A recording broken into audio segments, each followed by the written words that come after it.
या न्यूज बुलेटिनचे सहप्रायोजक आहेत गोकुळ।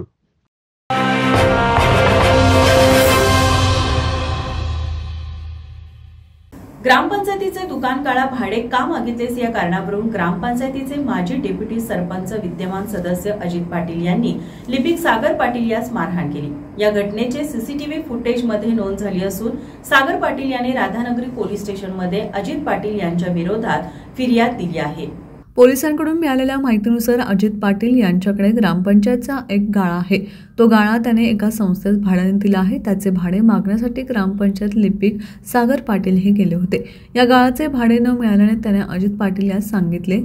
अजित पाटील यांनी संस्थेकडून भाडे घे, तुम्ही पावती घेतली आहे त्यामुळे भाडे तुम्हीच त्या संस्थेला भाडे देण्यास सांगा।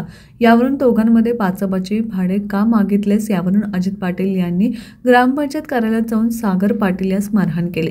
तो उद्यापासून कामावर येऊ नकोस असे अजित पाटील यांनी त्याला सांगितले। त्याची फिर्याद सागर पाटील यांनी राधानगरी पोलिसांना दिली आहे। सदर घटनेची चौकशी राधानगरी पोलीस कॉन्स्टेबल श्री खामकर आणि सूर्यवंशी करत आहेत।